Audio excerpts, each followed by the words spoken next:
The eviction notice had my name on it. Not as the tenant. As the guarantor.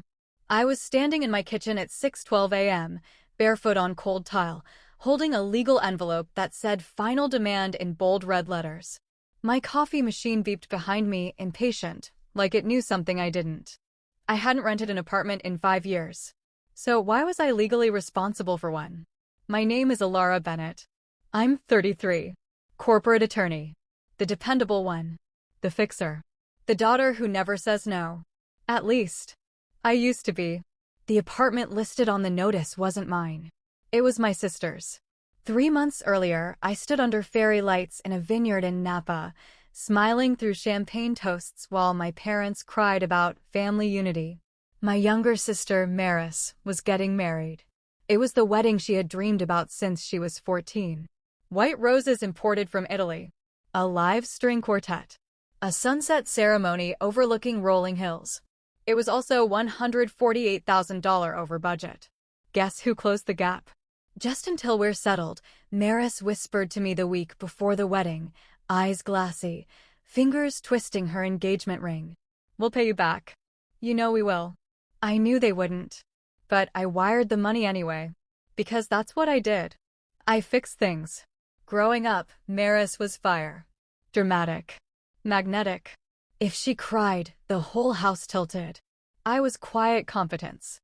Honor roll. Scholarships. Law school. First in, last out at the office.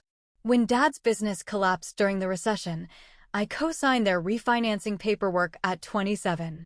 When Mom needed surgery not fully covered by insurance, I emptied my savings. When Maris quit her third job in 2 years because her manager didn't respect her creative energy, I covered her rent. I told myself it was temporary. Family helps family, right? Back to the notice in my kitchen. The document said the apartment had been unpaid for 4 months. If the balance wasn't cleared within 10 days, the landlord would pursue legal action against the guarantor. Me. I didn't remember signing anything, but there it was. My full legal name, my signature, perfectly replicated. The coffee machine beeped again. I didn't move. I called Maris. No answer. I called again. Straight to voicemail. So, I did what lawyers do when things smell wrong. I requested the lease from the landlord. An hour later, a scanned PDF arrived in my inbox. There was my name. There was my signature. There was even a timestamp. Electronic authorization. Verified. Except I never authorized it. My stomach dropped when I saw the date. 2 weeks before her wedding. The same week she'd cried about vendors threatening cancellation. The same week I'd handed over 6 figures without hesitation. I drove to my parents' house that afternoon without calling. Mom answered the door in a linen blouse, the kind she wore when she wanted to look composed. "Alara, sweetie, you should have called. Did you know I'm legally responsible for Maris's apartment?" Her smile flickered. Just slightly. Oh, that. "It was just paperwork, darling. Maris said you agreed." I didn't. Mom stepped aside to let me in. "Don't make this dramatic," she whispered as we walked toward the kitchen. She was under so much stress before the wedding. Dad sat at the table, staring into his coffee like it contained instructions for survival. "You forged my signature," I said, keeping my voice level. Mom winced at the word. Forged is so harsh. Dad cleared his throat. "It was only temporary." Temporary. Like my savings. Like my patience. Like my blind trust. Maris finally called me that night. "You went to Mom and Dad," she snapped. "You used my identity.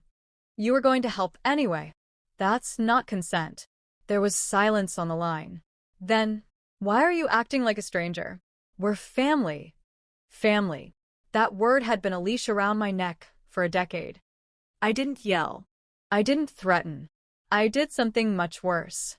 I said, "Send me a copy of the original lease email confirmation."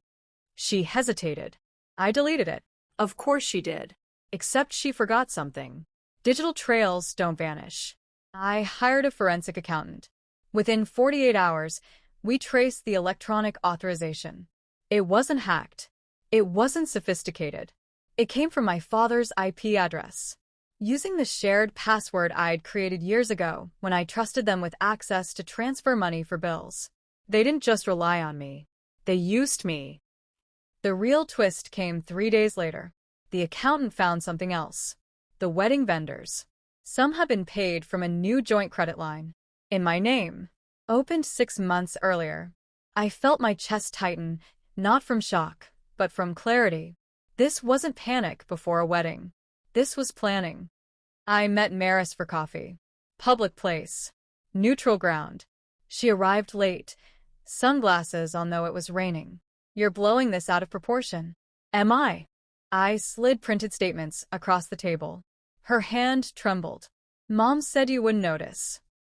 That was the sentence. Not apology. Not denial. Just confirmation. You wouldn't notice. Because I always absorbed the cost. Because I always cleaned the mess. Because I was predictable. I've filed a fraud report, I said quietly. Her sunglasses came off. You wouldn't. I already did. The color drained from her face. You're going to ruin us. I leaned back. No. I'm just refusing to save you. The fallout was swift. The credit line froze. The lease guarantor clause was suspended pending investigation.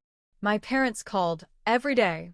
First guilt, then anger, then tears. You're tearing this family apart, Mom sobbed. No, I replied once. I'm just stepping out from underneath it. The investigation confirmed what I already knew. Unauthorized use of digital credentials. Forgery. Financial misrepresentation. The charges were reduced after negotiation, civil penalties, restitution agreements, but the legal record remained. The wedding photos disappeared from social media. The fairy lights dimmed. The Vineyard memories turned into evidence exhibits. 2 months later, I sold my condo and moved to Chicago. New firm, new number, new boundaries. For the first time since I was 16, no one had access to my accounts. No shared passwords. No temporary help. Just mine. Last week, I received a letter. Handwritten. From Maris. It wasn't an apology. It was a single sentence. I didn't think you'd ever choose yourself. I stared at it for a long time. Neither did I. Here's the truth no one talks about. Betrayal doesn't always scream. Sometimes it whispers through family dinners, through wedding toasts, through just this once. I used to think loyalty meant sacrifice. Now I know it means boundaries. The eviction notice wasn't the worst part. The worst part was realizing I had trained them to believe I'd never leave. But I did. And peace. Peace cost me a sister. But it bought me myself. Some betrayals end relationships. Some create legends. If you like legends, Subscribe. see you in the next story.